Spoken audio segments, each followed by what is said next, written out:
Chapter 14. July, present day. CRS project, Edwards AFB. You're working too hard, Danny. Phil Sherman stood in the entryway to Danny's cubicle, leaning against one of the partitions. You've got some vacation time saved up. I'd say it's time to spend some of it. Danny looked at him, forced a grin he didn't feel. If he was right, Judgment Day was only weeks away, perhaps days. There was no way he could afford a vacation before then. And after it happened, well, it hit him that he might never have a vacation again. I could say the same about you. Exactly my point. Sherman snapped his fingers, which he always did when he felt he'd won an argument. And end of work today, my wife and I go on vacation. Your turn. Well, hell. Danny shook his head. No way I could take time off now. Why not? That field test with the Russian tanks is the last one we have scheduled for a while. Now's the perfect time. Psst! Boss! The whispered words floated over the partition that separated Danny's cubicle from Jerry's. Come here. Come tell me I need a vacation. Jerry, I suspect that what you need is electroshock therapy. Where are you going? Danny asked. Sherman flashed him an uncharacteristically easy smile. Wherever I want. I get to hop in the car and drive. We have to figure out whether we're going to head up to a friend's cabin in Michigan, in the Upper Peninsula, or visit my wife's brother in D.C. D.C.? Danny imagined the commencement of Judgment Day, with missiles raining down on the centers of American government and military organization. Phil, I can't say this strongly enough. Go to Michigan. Why? Danny raised both hands to his forehead, as if shielding his eyes from the sun. I'm peering into the future. I'm seeing you fishing, boating, walking through the trees. I really, really think you'd have more fun there. Well, maybe you're right. I am. I tell you what, you promise to go to Michigan and I'll put in for a week's vacation today. Before you leave, you can approve it. Deal.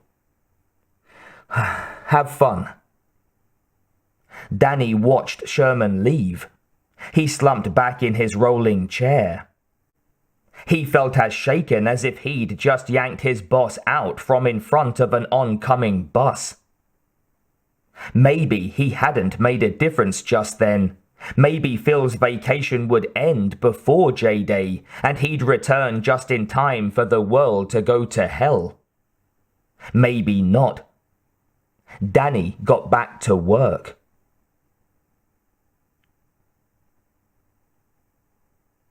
August 2029, Savio Village, California. The delegation from Tortilla Compound met Connor's small caravan within the ruins of what had been a Methodist church on the outskirts of town. The church, on a hilltop landing out of town, survived mostly intact, with one section of wall opening into the main hall having collapsed. The parking lot and streets around it were also not too decrepit. This was in marked contrast to the rest of the town. From the hilltop and until his truck rolled into the building through the hole in the side, John could see the muddy plain, decorated with wild grasses, flowers, and the occasional building peak that lay across what had been Savio Village. Savio Village had once been a skiing town near Lake Tahoe and Squaw Valley. It didn't have the slopes or the prestige of the more famous skiing sites, but it had decent slopes and powder, and constituted a less expensive holiday site than its more famous neighbors.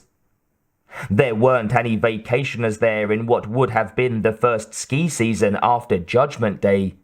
Just survivors protected from California fallout by the Sierra Nevada mountains. Their numbers dwindled in the next few years as people died or migrated to Lake Tahoe.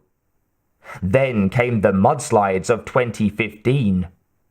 Runoff from an especially heavy season of precipitation sent mud flowing down the slopes that had once been the source of Savio Valley's economy. There were almost no humans left to erect beams, to pile sandbags, to take steps that might have preserved the town. And those few who were left would not expose themselves to Skynet's distant, unsympathetic eyes. Mud flowed through the streets and rose against the sides of the building, not just that year, but during the next several. Its weight crushed some buildings, tore others from their foundations, and pushed them away, distorting and destroying them. But though Savio Village vanished, buried beneath the sea of mud, some construction survived. Well-built cement or stone buildings, basements, storm drains, sewers. Some even survived without being filled in, holding firm throughout the years as the mudslides dried into earth.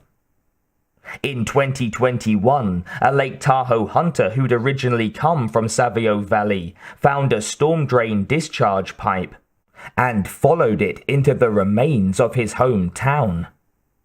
He reported the find to his compound leader, who reported it to home plate, and within months, John had directed settlers to move there. In the years since, the settlers had occupied the available construction and dug out other areas that had been filled in but were still sturdy. They'd dug new tunnels, set up hydroponic gardens, built low-tech hydroelectric generators that were invisible from the air. Now known as Tortilla Compound, Savio Valley was a community again. But no one skied. The waiting delegation consisted of a red-headed woman in her mid-30s and two lean, rifle-bearing men about the same age. All were dressed in rough garments whose dirty green coloration matched the surrounding terrain. John noted, not for the first time, that he just didn't see as many redheads now as he had before J-Day. Many of the pre-apocalyptic ones had gotten their coloration from a bottle. Those bottles were in short supply. Stepping down from the truck's passenger seat, he extended his hand to the woman. "Carla Torrance, right?" She flashed him a smile. She was a moon-faced, a trifle overweight, a testimony to the fact that Tortilla Compound produced enough food to export, and good-looking in an Earth Mother 1960s folk singer sort of way. "That's right, Commander. Welcome to Savio Valley. What's our situation?" "Well, I've got 42 refugees and some members of my advisory and protective staffs here. Total, 54. And there are just under 300 others, all Hornet Compound survivors, headed this way in 4 groups. Estimated time of arrival from 3 days to 1 week. How many can you take in?" She considered. "Well, we can take them all temporarily, for a week or so." "All?" She nodded her head. "Food's an issue. That larger group would go through our stores pretty quickly, but room's not a problem. In a pinch we could house, well, you'd be amazed how many we could house. But we're pretty tight with Bronze Compound. Its organizer and I are up to date on one another's resources. I can take 100 permanently, and he can probably take another 100. Not bad." Now John had to find another home for the remaining 140 or so refugees from Hornet. He would. It was something he and Kate were good at. They'd had to do it numerous times. Carla watched the refugees who'd ridden in the truck bed dropping to the church floor, stretching their legs. She raised her voice. "If you'll move into the back, we've got some food and drink for you. No running water until we get below ground, I'm afraid, but once we're there, we've got plenty." She saw Daniel, eyes closed, being carried off the second truck of the stretcher. "How many injured?" "6 in this group," Kate said. "We also have a hospital." Carla grinned. "Not just a corridor for the injured, a building with wards and private rooms, and 2 doctors." 2. John fixed her with a look. "I may have to steal one to distribute to another compound." Did I say 2? I meant 1, and a former corpsman who never actually completed his medical education." "That sounds like 2 to me," Kate said. "I used to be a veterinarian. That makes me a doctor now." John nodded. "That's what happens when you brag to the boss, Carla." A day later, John rapped at the door and, at the answering grunt, opened it. Beyond was a small windowless room, furnished with a bed, a chair, a table. Some effort had been made to brighten the room. Posters of late 20th century movies, mostly comedies, had been stapled up on each industrial green wall. But one could only make a windowless hospital room so cheerful when the building was buried in a mudslide within a hostile world.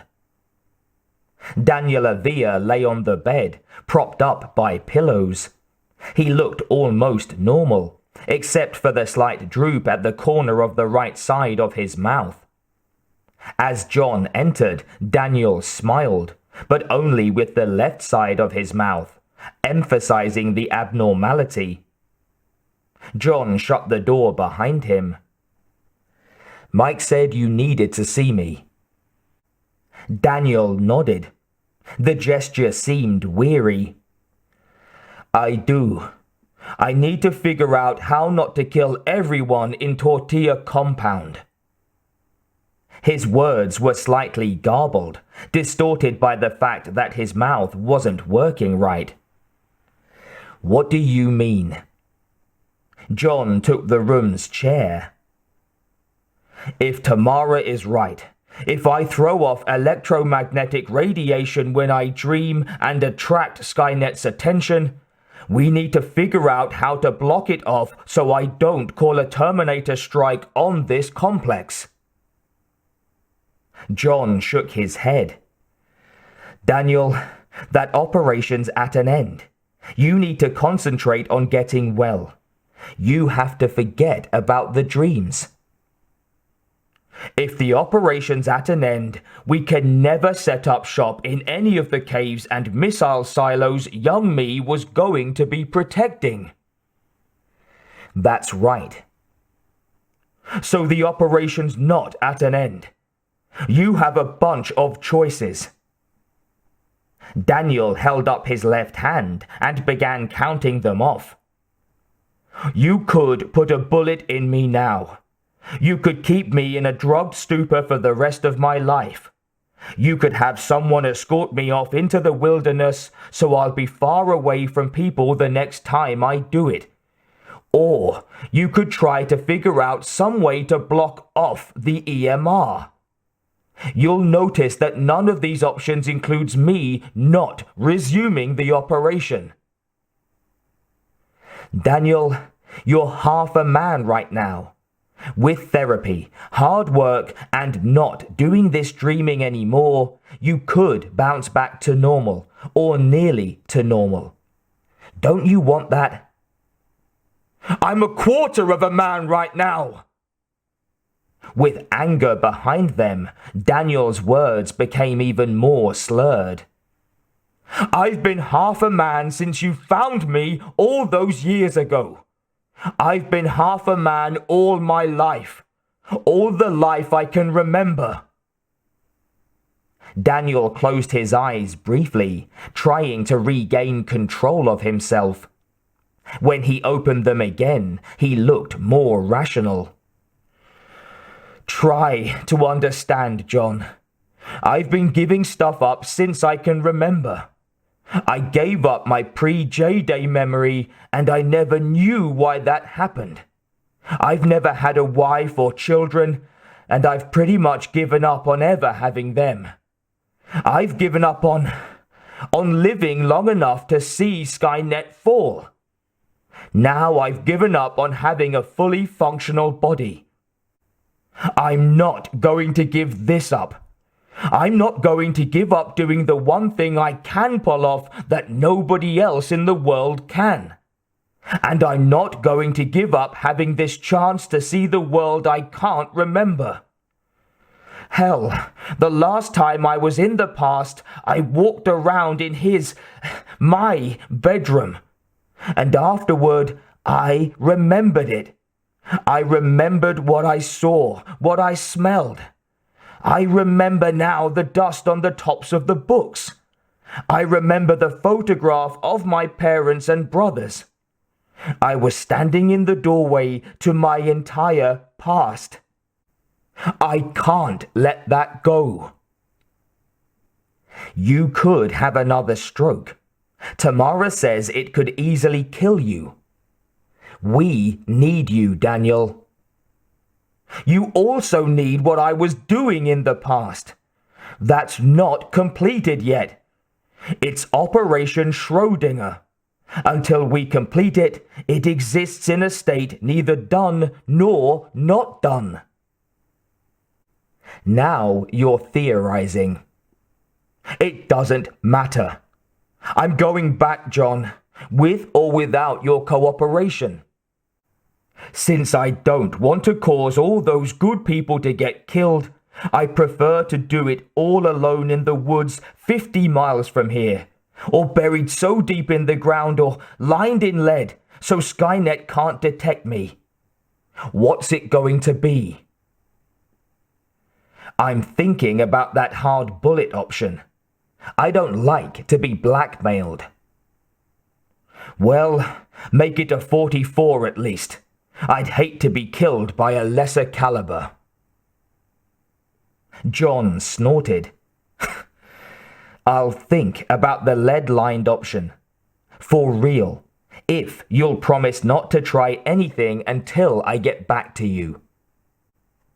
Cross my heart and hope to die. July, present day. CRS project, Edwards AFB. Jerry rested his chin on the cubicle partition and stared down at Danny. They're calling it Nemo, he said. They're calling what Nemo? The Uber virus. Danny tried not to react visibly. What Uber virus? Jerry assumed an expression of comic disdain. Haven't you been paying attention to the water cooler gossip the last few hours, young man? Danny shook his head. No, you haven't. You've been ignoring your pals, keeping to yourself, being furtive and nasty. Give me a good reason for it, Dano. Tell me it's because of a girl. It's because of a girl. Jerry's eyebrows rose. No kidding. What's her name? Linda. Oh, well, that'll be confusing. 2 Lindas hanging around the Avila homestead. Danny shook his head. Jerry's eyes opened still wider. The same Linda? Your brother's wife? Oh, man. The tone of his voice somehow suggested both scorn and respect. Danny tamped down on the irritation he felt. The virus, Jerry. Oh, yeah. It's a monster. A whole bunch of monsters, really. There are versions for several different operating systems, but they were obviously written to act in concert. They've clogged up secondary US military networks, screwed with internet servers, and begun to mess up phone communications. The brass is whispering that if the big one came, if someone launched against the US right now, we'd only be able to field a reduced response. Danny forced a grin. And who's going to launch the big one now? Survivalists in Montana? Liechtenstein? Left Walla Walla land? If we can't exaggerate the danger, then we can't have as much fun. Jerry disappeared behind the partition. Snob! Danny lost the grin and turned back to his monitor. His stomach churned. This was it, the final sign of the apocalypse to come. And there was no room left in his head for worries about the consequences of his actions, about the contempt or imprisonment he'd face if the apocalypse didn't come and if he were caught. He'd do this for Linda, for Mama, for himself. He had to acquire a copy of the Nemo virus and examine it, figure out how to piggyback his own virus on it. And if versions of Nemo had been written for several different operating systems, it multiplied the amount of work he'd have to do. He picked up his phone and dialed home. Hello, Mama? Is Linda back from work yet? Oh, well, I'd appreciate it if you tell her that I'm going to be working late tonight. Maybe all night.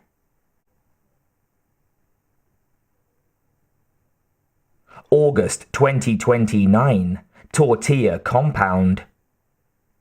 Tortilla Compound was unusual among the human habitats of 2029 in that it had both a main community and suburbs. The main community was what had once been the town of Savio Valley, hiding under dried mudflow. But there was more to Tortilla Compound than that. There was also an old tourist trap that now kept hundreds of people alive and fed. Savio Caverns, a commercial venture that, before J-Day, offered tours through the nearer, safer portions of a limestone cavern network, had been occupied after J-Day by Savio Village's survivors, but abandoned by the last of them when the first mudslides came. The entry building had been one of the first sites to be buried. But now these caves were open again, and the better organized settlers of Savio Valley explored them in a systematic fashion. They found the tunnels leading into the deeper, larger cave systems, and began to set up habitats and hydroponic gardens there. Savio Caverns, a mediocre set of caves by tourist trap standards, now known as the Grottos, and Tortilla Compound together constituted a community that was more than merely self-sufficient. It could export food to other compounds. And the existence of the Grottos, accessible from Tortilla Compound by an easily defended, easily collapsed tunnel, was not likely to be discovered by Skynet, even if Tortilla Compound itself was detected and overrun. Tortilla Compound could die, with every one of its residents surviving, and the Grottos continuing its food production without interruption. Most members of the procession now making its way down from the compound into the Grottos didn't know its recent history, and wouldn't have cared if they did. Most of them had never walked it before, had never traversed the steep, natural tunnel slopes, not all of which had been improved through the carving of steps or bolting in of handrails. Two of them, big and strong men, were hauling a third man, even bigger, on a litter. They cursed at the uneven footing, at the endless twisting tunnels and crevasses, at the lengthening amount of time since they'd had anything to eat or drink. Silently, they cursed at the weight of their cargo. Eventually, the procession reached the deepest cave used for hydroponics. Here were large raised platforms made of scavenged wood and sheet metals, ringed in by glass, illuminated by lights powered by the hydroelectric power from the subterranean streams below. Workers moved among the enclosures, checking moisture and nutrient levels in the sand that stood in for Earth, checking temperatures and light levels. The enclosures here were growing potatoes. "Staple of a freedom fighter's diet," said Daniel, the man on the litter. "Hey Mike, wasn't this what you were doing when John and Kate found your compound?" Mike, walking ahead of the man at Daniel's feet, dropped back until she was beside Daniel. "Yeah, pretty much," she said. "But we didn't have all this room." She continued to look around, appearing both amazed and nervous. "What a huge setup. I hope Skynet never finds this site. What a loss it would be." True. But Daniel didn't say, "So, to keep this place as safe as possible, let's cancel my plan." He just lay back to ride out the rest of the trip. They passed through the hydroponics chambers into a dark natural shaft that did not benefit from the grotto's electric lighting. The oil lamps of the members of the procession constituted the only illumination. One member of the procession now spooled insulated cables along as they marched. One cable would carry power to the enclosure being built at their destination. The other would carry telephone signals. Here, the going got rougher.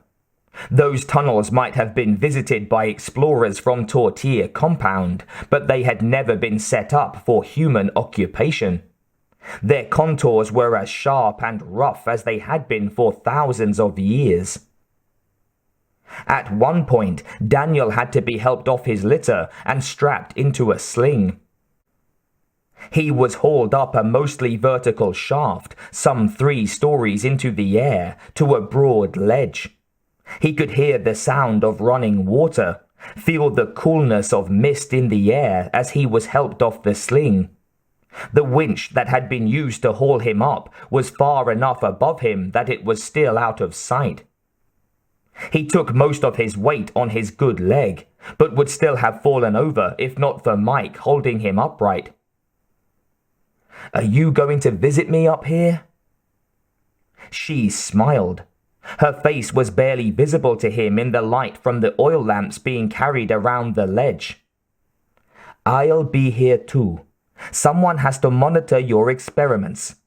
Tamara won't usually be. Her medical expertise is needed down in the compound until the other injured Hornet people are all on the mend." "Well, that's good. Now I'll only get half the disapproving glowers I used to get." When the litter and its bearers made it up, the litter via the sling, the bearers via the rope ladder that provided access to most people, Daniel could ride into the depths of this cave and see where he'd be living for the foreseeable future. It was a broad cave, a jumble shaped by some long-ago earthquake. It had probably started as a water-filled volume, but the earthquake had sheared away one end, creating an opening between the cave and the cavern. Now, millennia after both caves had drained, what was left was an elevated cave with a waterfall taking up one wall, its runoff trickling to pour off one corner of the cliff face the procession had climbed. The cave was like a deep balcony overlooking the greater space, but there was only a view in those rare times when the lights were brought here. Building material and furnishings had been brought up here already. Daniel saw a bed, numerous chairs, a great stack of scavenged lumber, a large number of sandbags. His litter bearers brought him to the cache of materials and got him set up in one of the chairs. "We're waiting on lead," Mike told him. She had to raise her voice over the roar from the miniature waterfall. "Actual lead sheet from the Applied Physics Laboratory at the California Institute of Technology. They're going to build you a room with a controlled chamber, like you had at Hornet. The whole thing will be built on top of a bed of sand to dampen vibrations and lined with lead to reduce EMR of whatever sort. Then you can get back to business.